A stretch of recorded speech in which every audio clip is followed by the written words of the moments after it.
This week on Arizona Illustrated, a celebration of jazz musician Charles Mingus's 100th birthday in his hometown, Nogales, Arizona.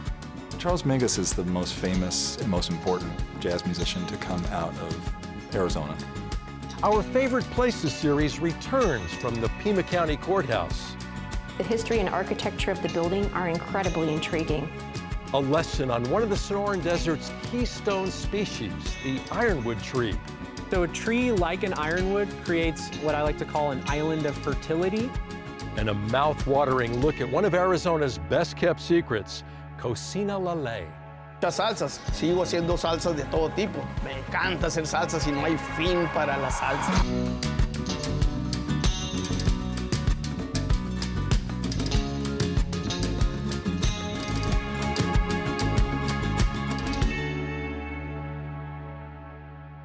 Thank you for joining us here on Arizona Illustrated. I'm Tom McNamara.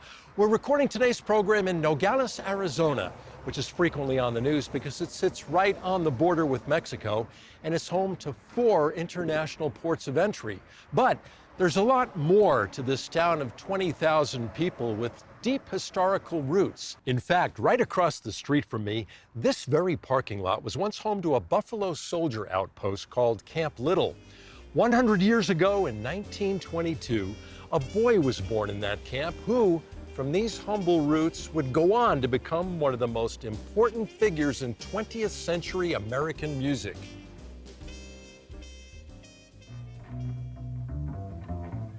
Charles Mingus remains one of the most influential figures in 20th century American music. He was born in Nogales, Arizona, to a father who was a Buffalo Soldier, stationed at Camp Little in 1922. He later became known as a virtuoso jazz bass player, band leader, and composer. Although Mingus's time in Nogales was brief, his southern Arizona roots remain a sense of pride and celebration for the community.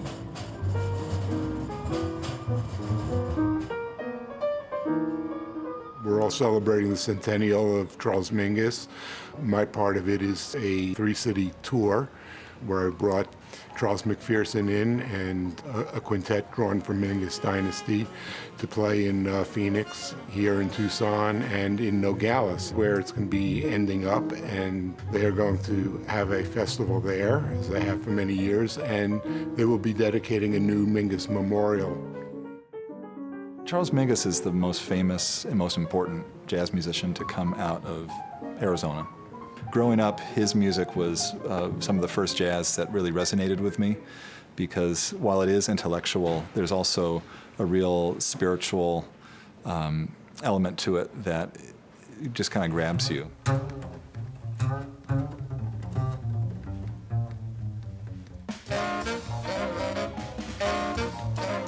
I started playing saxophone at about 13, and then this is serendipity or whatever you want to call it. I find out that one of the greatest jazz clubs in Detroit was 2 blocks down the street from my house. So I would go down and listen.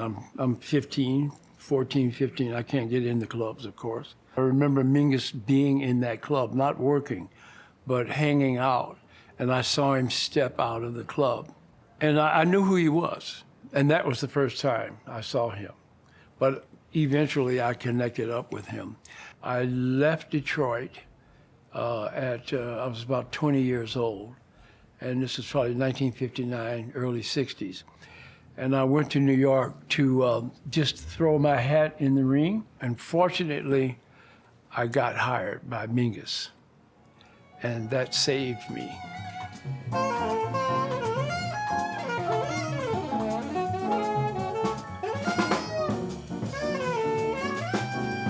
When we played his music, if we were too pristine or too clean, to him that was too processed. He didn't like that. And if we weren't, if we were a little bit raggedy and sloppy, he didn't like that either.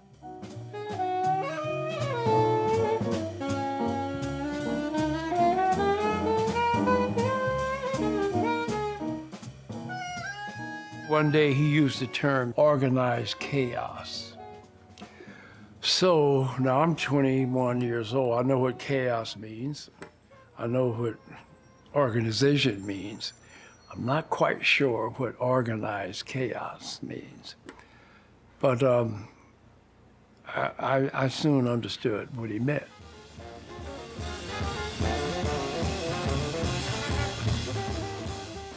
You know, he could be volatile. There was parts of him that was angry. But he also was empathetic, and he could be tender and very loving at the same time.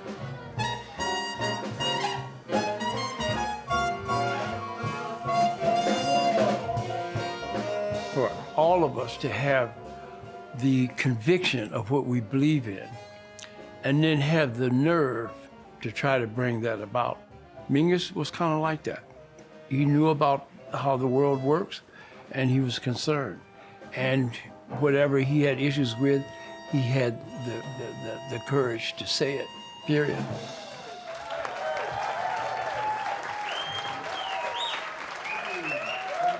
Good morning and welcome all of you. Thank you so much for being here with us today to dedicate the Mingus Memorial Park. Well, my late wife, Yvonne Irvin, is pretty much responsible for anything having to do with Mingus or even jazz in Arizona in some ways.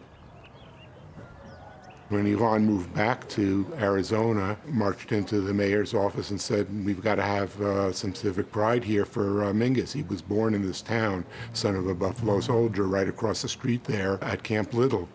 And the mayor said, okay, let's do that. And he gave us that plot of land, and they started to construct it.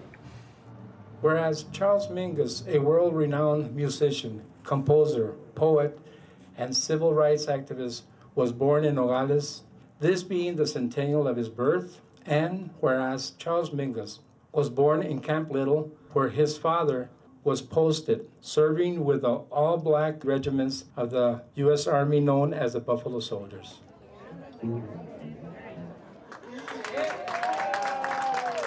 I guess what's great about, my grandfather is that he just supported my dad's desire to do music, and then started playing cello. He was definitely on the classical career path, but when you're black, that only goes so far. And then his buddies were like, well, you should play bass, and that's kind of how it started.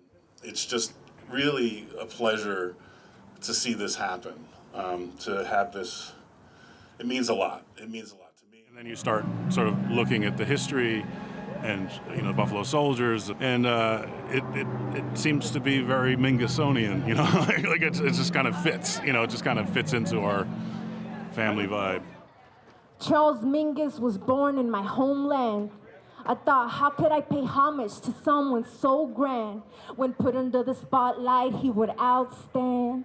A legend in a lifetime, not just a jazz band.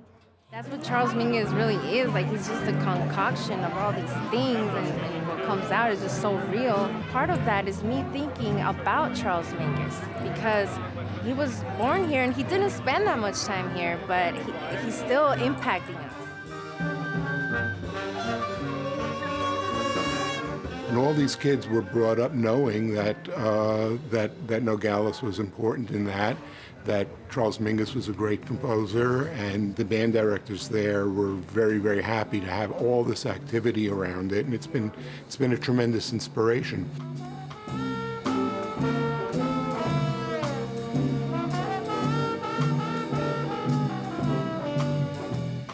It's been terrific for Nogales' civic pride and for the educational opportunities.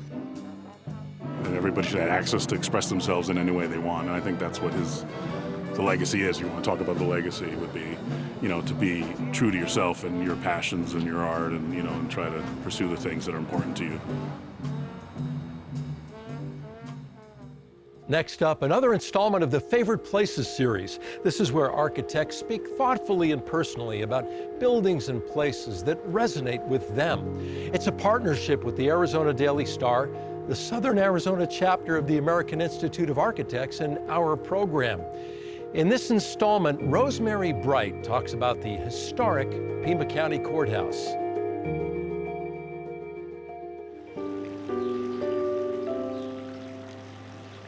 My name is Rosemary Bright. I'm an architect in Tucson, and one of my favorite places is the Pima County Historic Courthouse. The historic Pima County Courthouse has received a major renovation in recent years, culminating in 2021, and is now a newly vibrant public space that serves as an urban hub, an historic architectural gem, and an economic driver for the Tucson region. More than simply a historic restoration project, the Pima County Historic Courthouse renovation is an inventive adaptation that has breathed new life into a nearly 100-year-old building and its surrounding area within downtown Tucson. The project had been on Pima County's radar since 2010 and involved unique community partnerships, including bringing in tourism giant Visit Tucson as a partner in 2015. An alliance with the University of Arizona further expanded the functionality of the project and enriched the depth of unconventional local involvement between various entities. As a community hub, the Pima County Historic Courthouse encompasses some amazing amenities.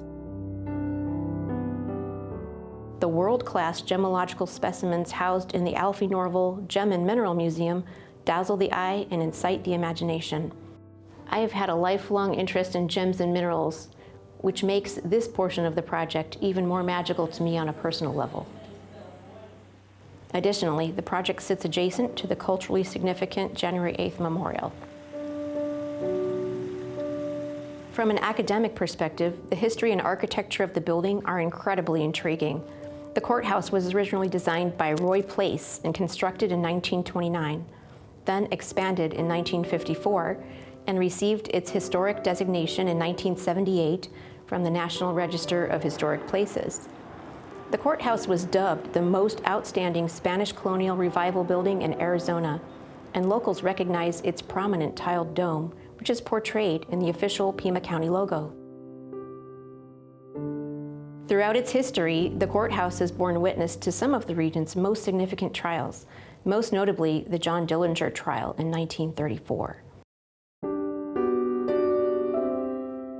The Dillinger courtroom has now been restored and is open to the public for the first time, including an exhibit with historic artifacts and information.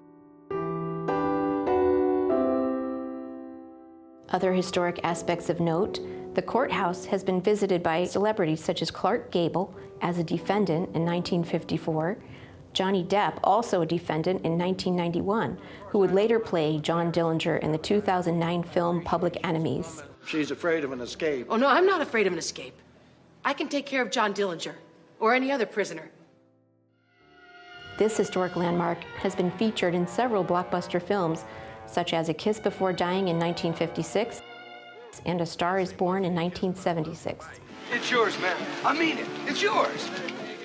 In addition to the history embodied in the project, the quality and execution of the design and construction of this historic renovation are inspiring. Architects Poster Myrtle McDonald did a fabulous job with their project assessment and commitment to the historic aspects of the original building, collaborating closely with historians, artisans, and structural engineers. They managed to balance their dedication to the historic with utilization of new technology in the design of the renovated space to enhance its new functions. All in all, the functions brought together under the very iconic roof of the historic Pima County Courthouse culminate in the best the region has to offer, highlighting Tucson's robust tourism industry, natural beauty and culture, and geological and academic proficiency in the area of gems and minerals.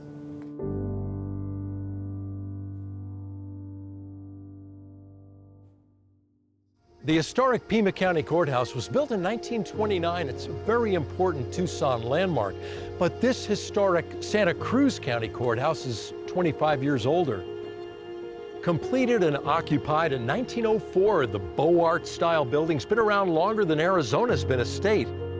It served as the courthouse for Santa Cruz County until the mid-1980s.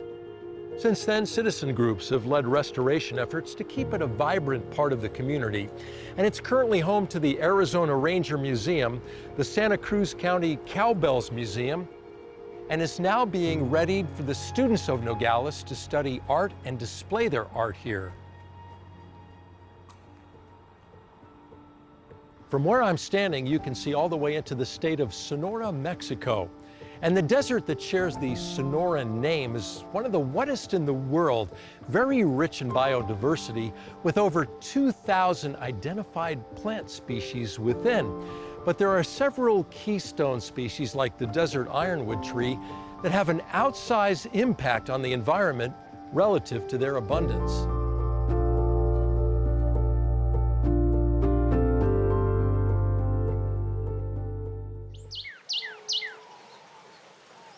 My name is Jack Dash, and I am a horticulturist at the Arizona Sonora Desert Museum. This is the ironwood tree, and its scientific name is Olnea tesota. It's really one of the most important species in the Sonoran Desert. It's what we'd call a keystone species. The range of ironwood matches up almost perfectly with the extent of the Sonoran Desert, so it's a real indicator that you are in the Sonoran Desert. It's a tree that is in the bean family, similar to mesquite or palo verde. And the nice thing about trees in the bean family is they actually have a bacteria that lives in the roots that takes atmospheric nitrogen and turns it into plant-available fertilizer. So not only does this tree sort of create its own fertilizer, every time it drops leaves, shed roots, drops flowers or beans, that nitrogen is seeping into the soil around it, and so other plants are gonna thrive. Additionally, trees like ironwood, mesquite, have these deep roots that pull moisture up from a deeper strata of the soil and bring it up closer to the surface, which makes it available for other species. And then, perhaps most importantly in the Sonoran Desert, it's evergreen. So it provides some year-round shade during the hot part of the summer, and that canopy is gonna mitigate extremes of cold or heat. So plants are able to thrive around it that might not be able to thrive in open spaces. So a tree like an ironwood creates what I like to call an island of fertility, where you're gonna have a little bit of higher biodiversity right in immediate proximity to this species. This massive ironwood is possibly hundreds of years old. In fact, it was here before this entire plaza was built, and the designers built this whole structure around it. And one of the great things about a large, lightly pruned ironwood like this is that it creates such an oasis for other species, insects, and animals to thrive. If you want to envision the flowers, they look a little bit like your standard garden pea or bean plant that you might have in a veggie garden. It's going to have that same shape. The flowers are kind of lavender and white. They're actually incredibly delicate and incredibly lovely. And that's one of the great things about so many of these desert species. They can seem so intimidating and tough at first, but when they put on that floral display, they're absolutely stunning. And this is a tree that's going to bloom kind of in the late spring, early summer. So it blooms during that period of time where everything's so hot, so dry, and these flowers really kind of alleviate that early summer heat. These beans are an important food source for wildlife in this area, and they've also been eaten by humans for thousands of years. They're really good if you boil them to remove the tannins, and then you can roast them, and their flavor is quite a bit like peanuts. This is a fantastic tree for urban environments for a number of reasons. One, it's incredibly drought and heat tolerant.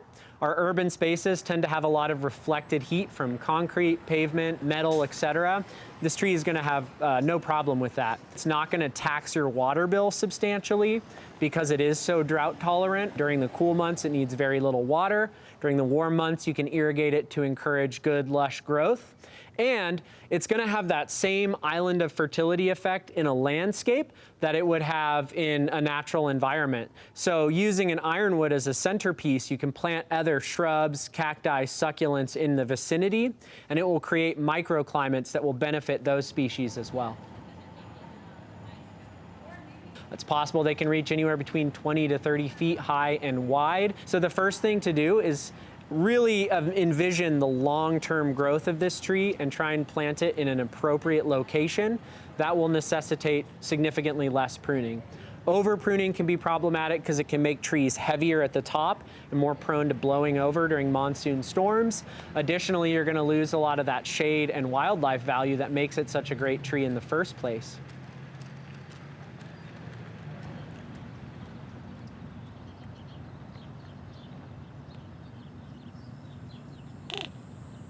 There are a number of trees worldwide that have the common name ironwood, and one of the things they all share in common is that their wood is incredibly dense. So I've read that, essentially a foot section of mature ironwood trunk can weigh in the neighborhood of 80 pounds. The wood is actually so heavy that it will sink in water. It's not buoyant at all. So the name is really apt to describe the incredible density of this wood. It's another reason not to prune. You're going to dull a saw on this thing very quickly.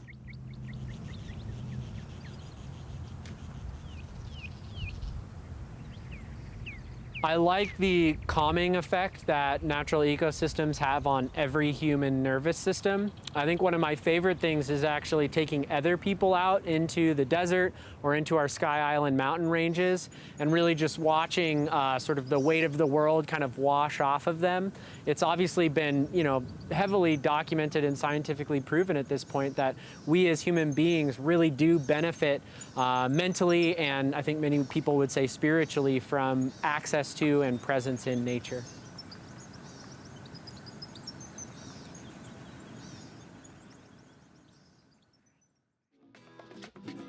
Next time you're in Nogales, Arizona, Cocina La Ley is a quick stop for a taco, some soup, some flavorful salsa. Always fresh and made from scratch, the restaurant's been a hit with locals and travelers for the past 30 years. You're about to see why.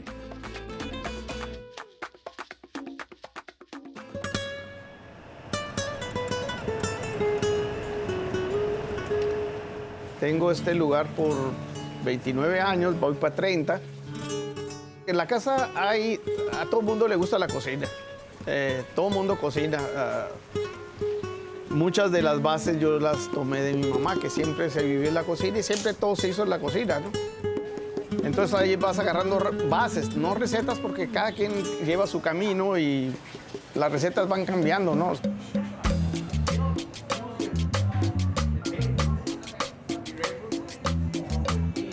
Yo he tenido básicamente un maestro que me enseñó lo que es marisco cuando yo tenía como unos 17 años. Y no son tanto recetas, sino técnicas de cómo conservar los animales vivos, cómo cocinarlos, cómo conservarlos. Y él sí me tomó y me enseñó. Aquí se abrió básicamente porque queríamos empacar salsas. En realidad, esa fue la idea, empacar salsas, y el restaurante iba a soportar los primeros tiempos, los costos, para poder encaminarnos con las salsas. Pero luego se fue la idea, pues, o no se fue, sino los años se van.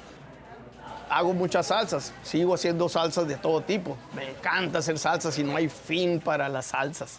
Pues todo tipo de frutas, todo tipo de puedes hacer muchas salsas. Entonces se fue yendo las cosas por la cocina, y al principio en Nogales, pues es Nogales, Arizona, aquí no hay marisco, pues.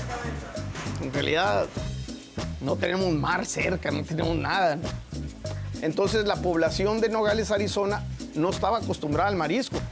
Entonces yo empecé con carne primero, pero siempre he tirado los mariscos. Entonces fui metiendo poco a poco, los mariscos. Primero los fines de semana, un caldo. Poco a poco fui metiendo, y vas educando a tus clientes, y empezaron a comer marisco.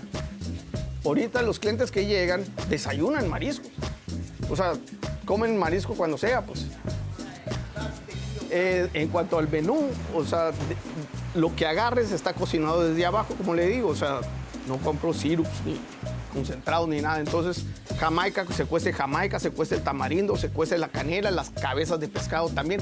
Todo está cocinado de esa manera. En agua tengo cebada, horchata, jamaica, tamarindo, no más. Siempre va a haber esos 4 sabores. En mariscos va a haber 6 platos nomás, que es la sopa, que ya sea pescado, camarón, o caldo largo, o pescado, o camarón, o sea, la sopa, 6 cosas de marisco, y de carne nomás 3, cabeza, birria, lengua.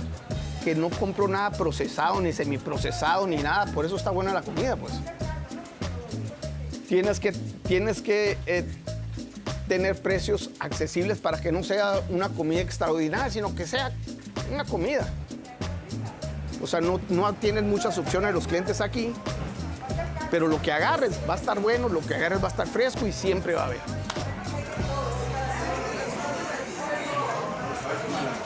Es nomás un lugar muy ruidoso, muy familiar, que pueden gritar esto y el otro, o sea, parece que es un desorden, pero es un desorden bien organizado. O sea, es un lugar en que te sientes como en tu casa, vas a disfrutar. Y vuelvan, por favor.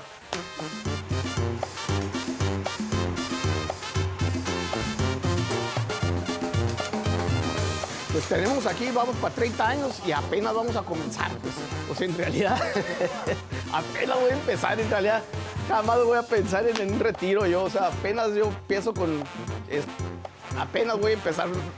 Mis sueños van empezando porque estoy retomando la idea de empacar salsas. O sea, yo no me voy a retirar de la cocina jamás. Now, to find a Spanish translation of the previous story and many others from our archives, go to the website azpm.org/espanol. We've been working with our exceptional student associate, Daniela Gonzalez, from the Department of Spanish and Portuguese, to translate our stories into the Spanish language. Serving all communities in southern Arizona equitably is very important to us, and we'll be updating the page often with new translations, and we hope you'll check it out. Before we go, here's a sneak peek at a few stories we're working on. Collaboration that we've done. About 30,000 people are impacted every year by the work that Make Way for Books does. You know, their goal is to provide literacy skills at that point when kids have, you know, the best benefit from it. So early on, providing them the tools that will help them really succeed throughout their life. Photography has become so important as a medium. It's not a standalone, it's an integral part of the contemporary art expression and experience. The camera itself has changed over time. The fact that everything can be digital, that some of it can never see the interface of a real camera, so to speak, has changed everything in terms of what is acceptable and what isn't. Thank you for joining us here in Nogales. I'm Tom McNamara, and we'll see you next week for another all-new episode.